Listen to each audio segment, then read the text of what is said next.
My name is Brad Woodberg. This is a talk about network application firewalls. I'm with Juniper Networks. I'm a security engineer on the high-end SRX product team. But first, let me thank you all for coming out, especially on this Sunday matinee afternoon.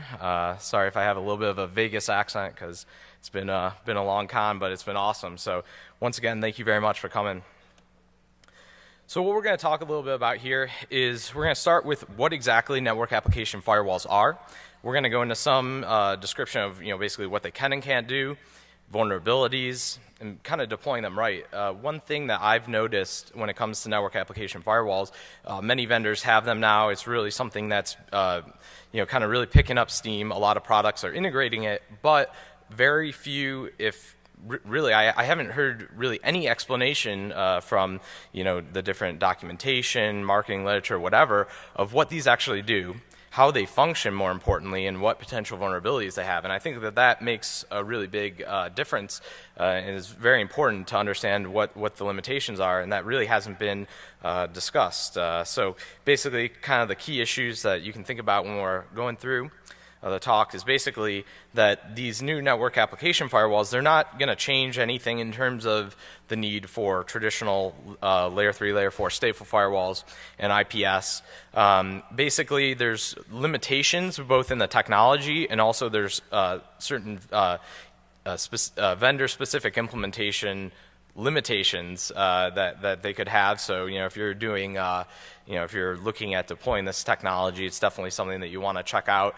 Make sure that that they're not cutting any corners. And basically, gonna just talk briefly at the end just about getting it right, so that you guys can actually take away and have some practical knowledge for this. So basically, let's talk about the evolution of kind of network security.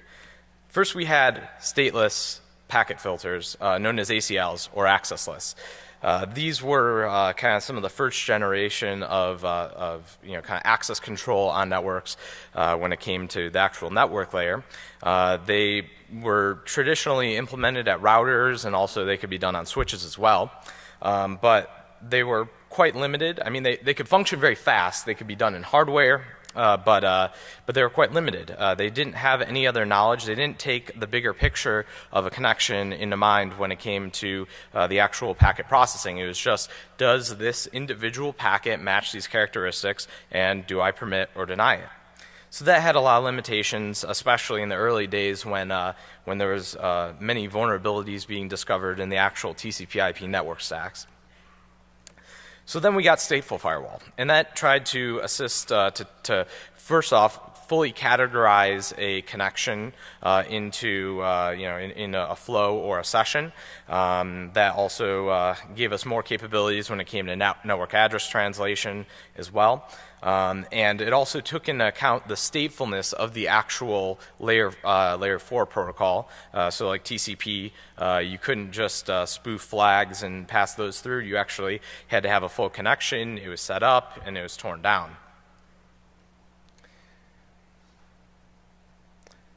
Then we got full IPS, originally it was IDS, but we got full IPS, and basically that took a lot of the limitations when it came to stateful firewalling into account, because part of the issue with stateful firewalling is while it did do a good job of restricting actual traffic, it didn't do anything to be able to block exploits, be able to look deeper into the flows and determine what the actual application behavior was and so forth. So we got full IPS to basically handle the limitations of stateful firewalls and access lists.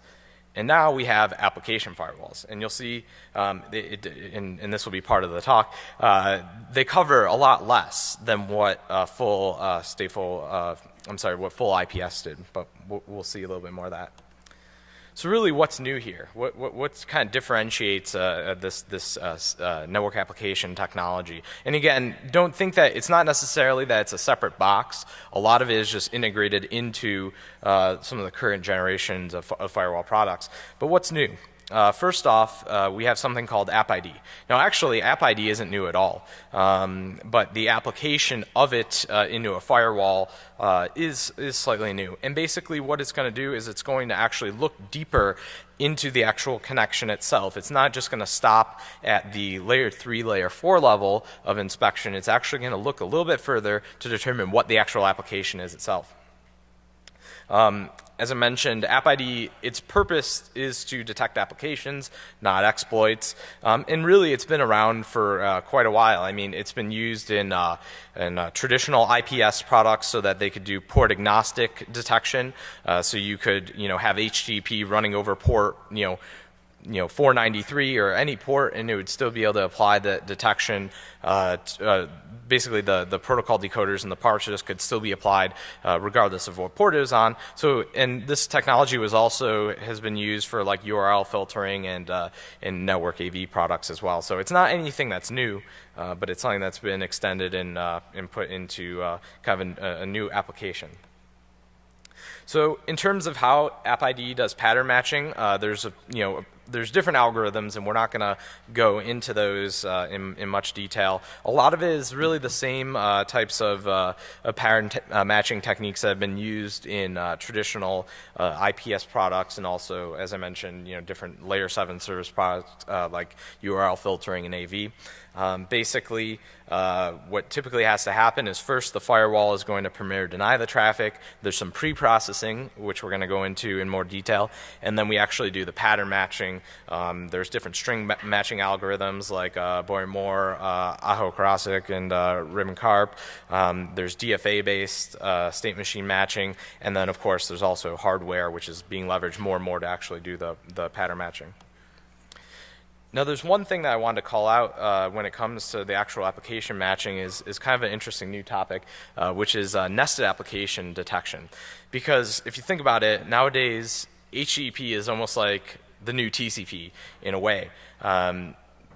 Most applications that are being developed are being developed on web interfaces, and there's several reasons for that. Of course, I mean, you guys know most clients have web browsers. The server technology is freely available and is very mature, works great. There's lots of toolkits and underlying technology, especially with things like JavaScript and all the HTML5 and everything to really give the applications more color.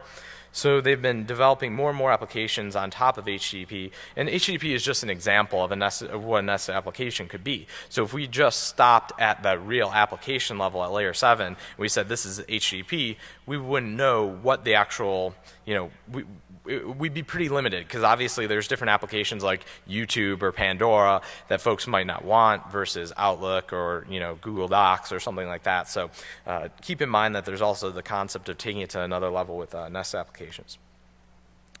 Now, I just wanted to show what an example of an App ID signature may be.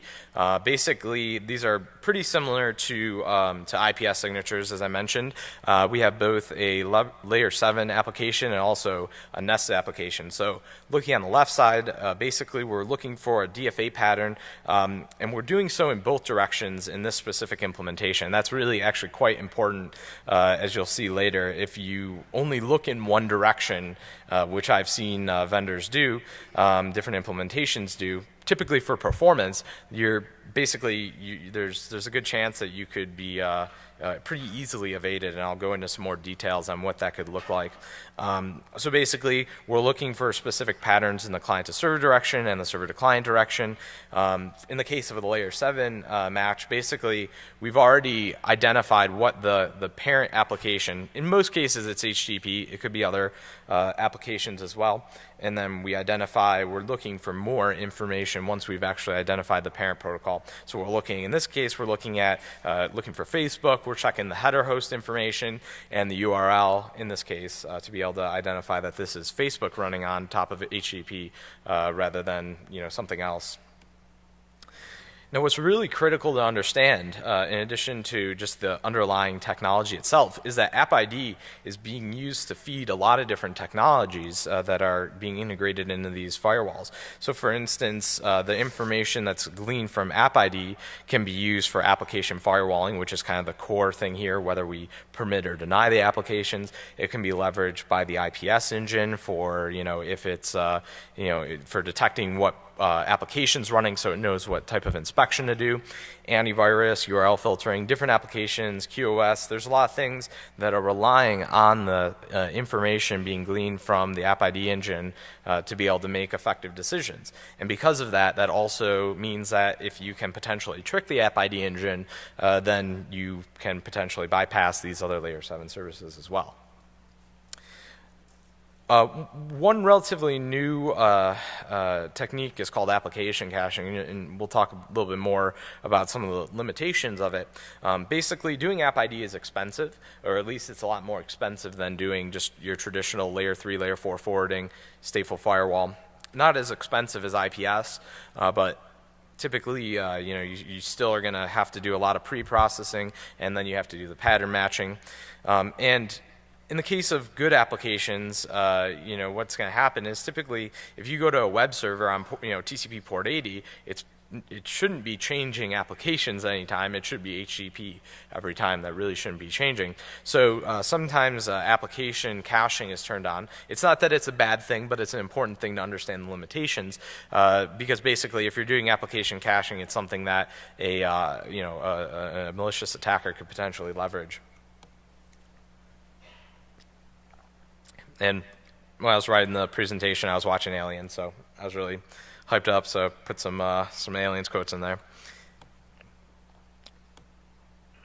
So let's talk about the pre-processing. We've already discussed kind of a high level of what the actual application identification is. It's doing the pattern matching. But before we can actually do any pattern matching, there's quite a bit of pre-processing that has to be done. And this is if you guys are doing any kind of evaluations or you're checking out this technology, this is a really, really important point to think about. I'm not going to name names, but especially in some older routing code where they were doing pattern matching, they were doing no pre-processing. So if you just fragmented the traffic or used TCP segments or any kind of evasion, it wouldn't detect the application because it was just doing a simple dumb pattern match on the actual application traffic. So it was just looking for HTTP. And here's an example. Basically, if just in the case of fragmentation, if you were looking for, let's say, get an HTTP as the pattern for the application, if it was just in a single packet, that could be fine. But basically, if you did any kind of fragmentation, if it was looking for that pattern of get, the HTTP and the get in an individual packet and it didn't reassemble it, then you'd be able to pass this right through. The hosts on either side obviously will handle the fragmentation just fine, and they'll reassemble it, and you can potentially get the traffic through. So just basically, you have to do all the same things that a host is going to do to ensure the fidelity of the traffic. Any kind of reassembly is going to be quite important.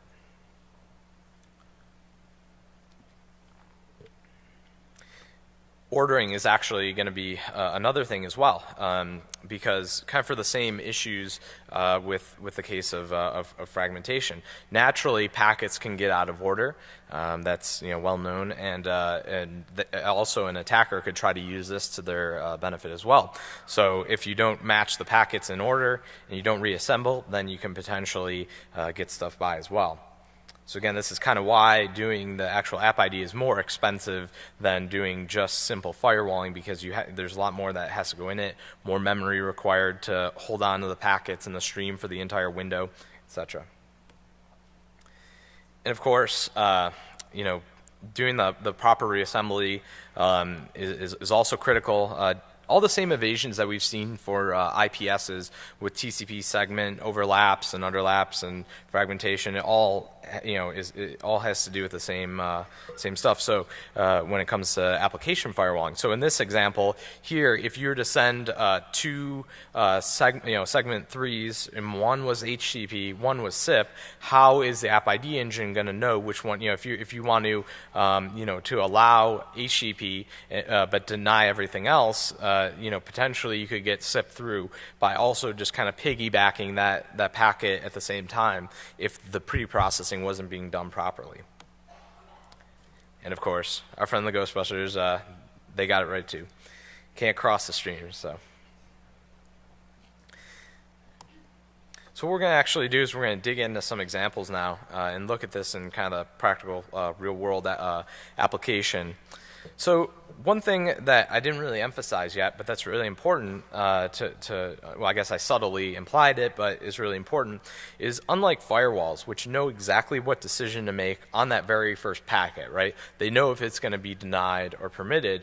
Network application firewall may not. I mean, obviously, you can still have the same layer 3, layer 4 stateful inspection, and it can do, basically, you can make decisions at the layer 3, layer 4 level, but if that traffic is permitted, and let's say you want to allow HTTP through, but you want to block SMTP or something else, you won't know until at least really, it's not even the third packet, it's actually beyond that, what this application is. So the important thing to take away is that you do have to let some traffic through, because otherwise the network application firewall is just, it's not going to know, certainly not on the first packet. And so looking at the flow table here in this next-gen firewall, basically what we can see here is that the application is unknown, which is 0. You'll see it'll make more sense in the future, but we've already sent 3 packets that have gone back and forth.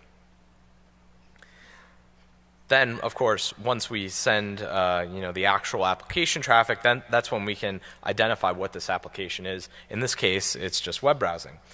But as I pointed to earlier, network application firewalls aren't going to do anything network application firewalling isn't going to do anything to protect you against any kind of layer 7 exploits. So in this case, just throwing a nice old vulnerability to execute command.exe on a IIS server went through just fine, because of course it identified it as the proper network application, which is web browsing, but it was a malicious threat. And of course, the network application isn't looking for that. It's just trying to identify what application it is.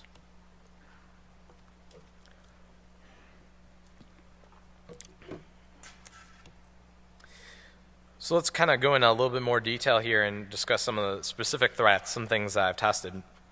And the first one is kind of the fact that network application firewalls in and of themselves are only typically looking at a few hundred to a few thousand bytes in either direction. So it's not going to be inspecting the whole flow. At least none of the ones that I've seen actually will inspect the entire flow. They're just going to inspect a small portion. And of course, the reason for that is because performance and typically an application ought not to change, but as an attacker, you could potentially do that. Now, what's the likelihood of client and server collusion? Actually, it's a lot higher than you might think, just kind of offhand, because we'll kind of just a few examples, right? Obviously, there's a lot of new applications that are trying to be evasive. Take like peer-to-peer. The client and the server can collude. They're speaking the same protocol. They can coordinate the message. Obviously, if you are a client and there's a server that you don't control out there, then you can't just talk HTTP to say FTP or something like that. That won't work. But if the client and the server are going to be speaking the same application protocol, then that's perfectly fine. And I really expect to see a lot more of this with both applications and also with malware as well, because this malware understands really what's going. When the creators of malware understand what's going on with these types of filtering, they'll start to leverage the same type of collusion. Start the application connection as something and switch it over. So in this example, I just wrote a really simple program to do it, but you can use like Scapy or write your own little script. I started the actual application as HTTP, and I just flipped it mid stream. To start talking SMTP, after the initial identification had occurred. And of course, because we're only looking in network application firewalls, are typically only looking at a few hundred to a few thousand bytes. Once you're past that threshold, then you're home free. If there isn't another mechanism to restrict that, and we'll kind of discuss that shortly. Now, in this particular this vendor had this vulnerability before, and they actually fixed it.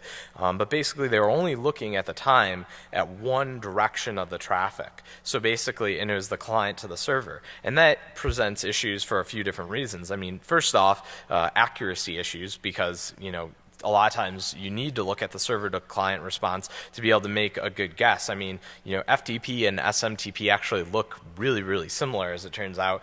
And if you're not looking at both directions, it can be very hard to tell the difference, especially if they've, especially depending on the implementation, the different of different SMTP and FTP servers. So actually checking for both bidirectional inspection is going to be really important. In this example, what I did was I just sent a GET request to an FTP server, and not all applications, remember, will actually, if you, let's say you only were looking at the client to server, FTP, SMTP, other applications as well may not close down that connection, right? So if you sent a GET, the FTP server is going to say, I don't know, that's bad message. But if all the network application firewall did was look at that client to server direction, then it would say, oh, well, it's HTTP, but really it could be something else, and then they could just do an FTP file transfer right after, without any issues. So of course, if you're not looking at things bidirectionally, that can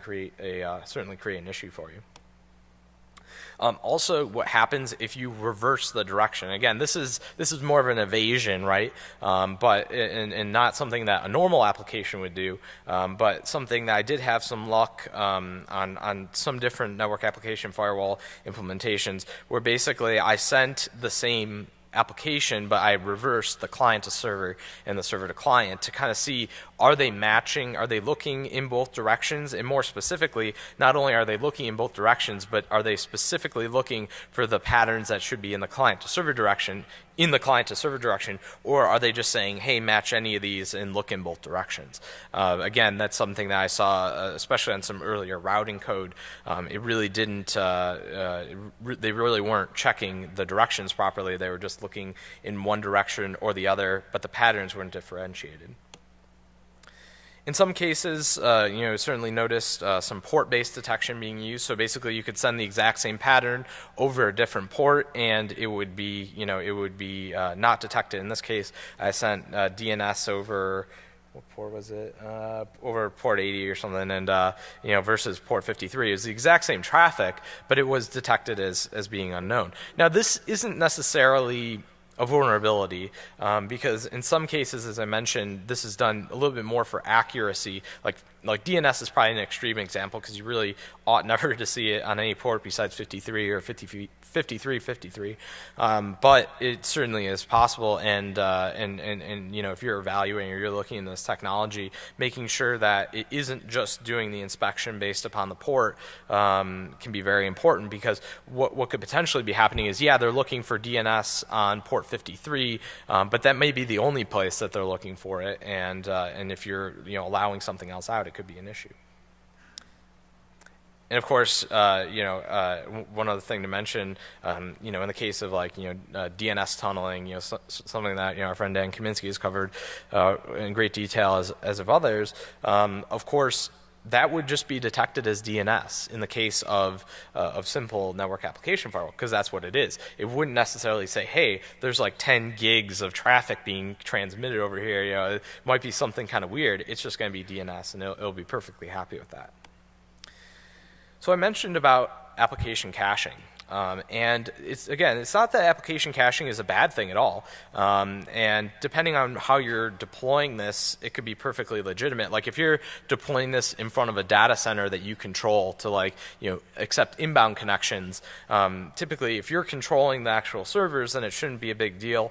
Doing application caching can be used for performance. And also in some other uses of the actual app ID information, let's say like application routing. So making routing decisions, let's say to send the traffic through a proxy or something like that. that would really need to use caching because you wouldn't be able to know, again, ahead of time what it's going to be unless if you've already seen the traffic. So stuff like application routing and QoS and stuff like that could really, leverage the application caching, but there is a limitation and potential vulnerability. So in this example, what I've done is I just configured the firewall to look for SMTP on any port and drop it no matter what, and allow everything else. So just kind of testing smoke test here. I just send SMTP and it gets detected properly. This is looking at the logging message. We see that it's SMTP. We drop it. Exactly what we'd expect. And what happens, or what we're going to do now is we're going to actually poison the cache to be able to insert the application in the cache table and see what happens. So in this case, I just sent a bunch of HTTP messages. I just used again, this is just simple program I whipped up, but you could use wget or really anything as long as the client and the server can properly collude. So basically, I just send a bunch of HTTP messages, and you can see that it puts a entry in the application cache. Protocol 6 is obviously TCP, port 80, and it cached it as application ID 109, which stands for web browsing, in this case HTTP. And so now, whereas before I couldn't send my SMTP traffic through, I can. It worked just fine. And the reason why is because it identified that traffic, on port 80, TCP port 80 on the server, which is 192.168.2.13. Anything that goes over there until this cache entry times out is going to be considered HTTP, even though it isn't.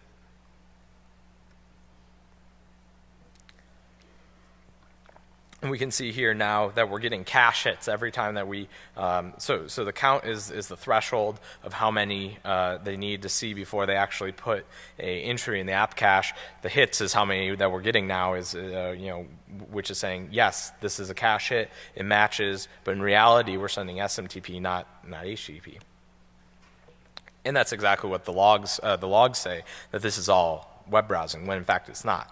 Now obviously there's security implications for that, but the other thing as well to think about is a lot of folks are using this for logging and reporting and trying to understand volumes of traffic and metrics. So even if something malicious wasn't going on here, you might potentially get these reports that the information is completely inaccurate because it hasn't properly, it's not matching the real application. So sometimes it can be more than just a security thing as well. Now, caching of nested applications is something that I've been actually quite interested in, and it's really kind of a bad idea if you think about it, because first off, a lot of servers take like a web server doing virtual hosts, unless if the actual application ID engine is smart enough to look and understand what host it's going to. Then if you cached potentially like a Google video, there could be another Google Plus potentially hosted on the exact same server, and that could be both something done maliciously, or it could be something perfectly legitimately done. It's very common. And basically, if you cache nested applications and you have to go back and check for the actual cache hits, you're already doing most of the work anyway. So there's really no point in most cases of doing the nested application caching, because it kind of can just really limit you on your detection. Now, a really interesting thing has come up, which we've noticed, and different implementations are going to handle this differently, but it's called conflict resolution. And this is something that an attacker might be able to do. But what happens if you have an application that looks that matches more than one application, right? So it could potentially match, like, SMTP and FTP are very similar. They could potentially match each other's. How do you resolve conflicts in the actual application detection? And that could be used potentially to an attacker's benefit. And it'll really just vary by implementation. A lot will just do port, they'll kind of fall back on the port and say, hey, if we detected this pattern and we expect this, there's kind of like a default port that we'd say, okay, well, this must be HTTP. Some will just list it as an unknown application, or others will, might just pick one of the two in order of precedence, in order of the likelihood. So conflict resolution is potentially something that could be leveraged for both good and bad. Now, I've also been doing like a little bit of research, and this is something that I just kind of crammed in here this week, so sorry for the slides a little bit busy. But application layer gateways, if you guys aren't familiar, these are something that have been around in firewalls for a long time. And basically what they're used to do is they actually do have to, they look at layer 7, take FTP in this example, looking at the control channel to see what port is going to be dynamically negotiated for the data channel. And the really interesting thing about application layer gateways and how they could potentially interact is that how do you classify the data channel, right? In the case of FTP, it can just be a binary stream. So if you actually, I did a test and I sent just a PCAP, right? And and it actually detected the data channel as HTTP because obviously it hadn't coordinated that. Because being a PCAP, I mean, obviously there's the per packet headers, but if it's just doing some blind pattern matching, then it's just going to identify that as as HTTP just fine without actually thinking that, hey, this could be a PCAP.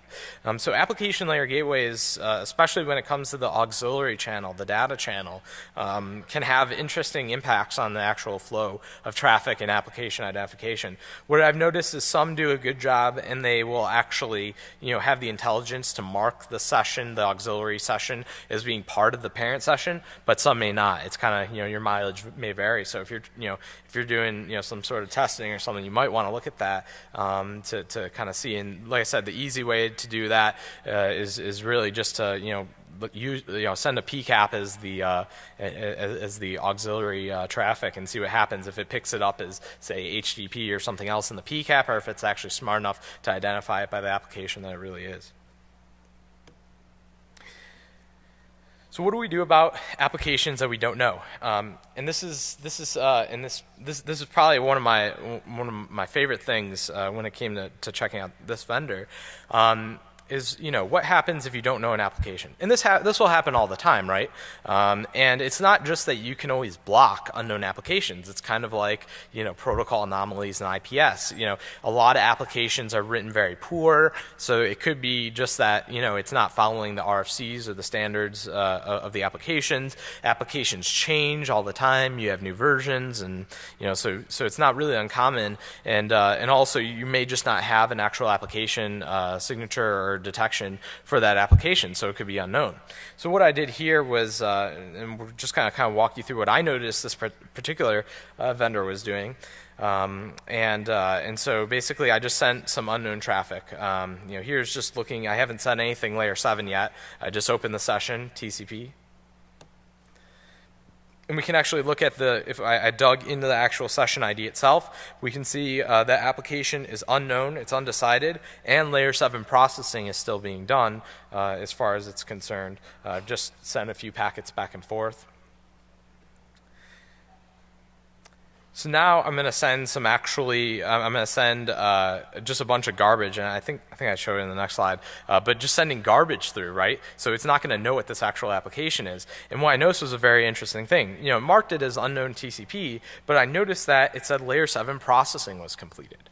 And so that means, no IPS, no AV, no URL filtering, nothing at layer 7. But it got even better than that. Not only were they not looking at anything from layer 7, they actually pushed the traffic down into the ASIC, into the, so out of the processor that's actually doing the security processing, just down into the MPU, or network processing unit. So they weren't even inspecting this at all. And I did that simply by just sending some garbage traffic. And then, of course, in that session, I was not only able to do that, but I could then send exploits through. Now, of course, if you send garbage application traffic, it's going to, your mileage is going to vary, right? Because, some applications may just close down the connection, while others, like FTP, SMTP, might just say, hey, I don't know what that is, and then, you might be able to push an exploit through. But this could also be used not only for actual exploits, but it could be used simply to try to evade the application, network application firewall and try to push traffic through, potentially do backdoor communication, command and control, etc. So there's a lot of things that you could potentially leverage with a vulnerability like this. And as I mentioned, all the different systems seem to be implementing this behavior differently, but it's a great one to look at. So the really interesting thing that looking forward and also looking in the past and what's happened, is that applications, you have honest applications, right? But other applications are trying to do things to remain undetected. Now, maybe that's something like Tor or BitTorrent, or there could be perfectly good uses for this, so it's not a bad thing. But in terms of what I'm seeing, is that more applications are going to get a lot. They're going to go to greater lengths to remain undetected. Encryption can be one mechanism to do this. Now, it's pretty easy, as it turns out, to detect encrypted applications because you can just measure the randomness of the bytes. So it's called the data entropy. You can measure that, and anything that's encrypted or compressed should be highly random. But anything that isn't ought not to be encrypted, at least with any kind of standard encryption or compression protocols. And for that reason, I also expect that we're going to see more leveraging of like steganography, because that's kind of the ultimate, especially if you leverage steganography and encryption, it's kind of like the ultimate way to really hide messages, because you're hiding stuff in plain sight. It works in prisons. It's worked, it's been around for thousands of years. So it's not anything that's particularly new, but it's a really strong method. And of course, tunneling applications within other applications as well can be a method to obfuscate the traffic. It might be a legitimate use like GRE tunneling or SSL, or it may be something a little bit more nefarious. And I mentioned just a moment ago the ability to do application ID without specifically pattern matching. Pattern matching is good for matching easy applications and we'll just say honest applications. But in order to match some of the more dynamic and complicated applications, you can't just leverage pattern matching for the exact same reason as with IPS. You can't just only leverage pattern matching, because sometimes it won't. The pattern could actually change dynamically within every connection, and it won't be something that remains consistent. So in the case of BitTorrent, there's different ways of doing that. I've actually seen some really cool things where they'll actually look at the messages, the distributed hash tables, and try to look at the supernode information that gets pulled down, because once the host can start communicating encrypted, it's easy to identify that this application is encrypted, but it's hard to say, hey, this is BitTorrent versus something else, which may be perfectly legitimate. So doing application ID pattern matching, App ID without pattern matching is something that we're definitely seeing a little bit more, and that's kind of in response, as I mentioned, to these applications getting more and more complex and more evasive in nature. So really, what does application firewalling change? And again, it's not that application firewalling is bad. It certainly is a step better than stateful firewalling, but it's still a subset of IPS. So you can't just, if you're really concerned about security, if you're only deploying a firewall before, that would be an issue. And this can advance that to essentially keep honest applications honest, right? It's just like, the locks on your door. We all know that, to a normal person, they wouldn't be able to pick them, but, as we see right down the hall, there's a lot of people who have excelled at it. And it's really the same thing with applications. And even if you look at BitTorrent or Skype, those are examples of applications that people are using, and they don't have any idea about how it's functioning under the hood. So it's not like you have to be, a crafted and a very skilled attacker to be able to leverage these types of evasions. You could just be using an application that has been, written, even one that's very public and widely used. You could be using an application that really leverages these evasive behaviors and maybe not really know about it. Application firewalling, it is kind of a lightweight implementation of IPS in a way.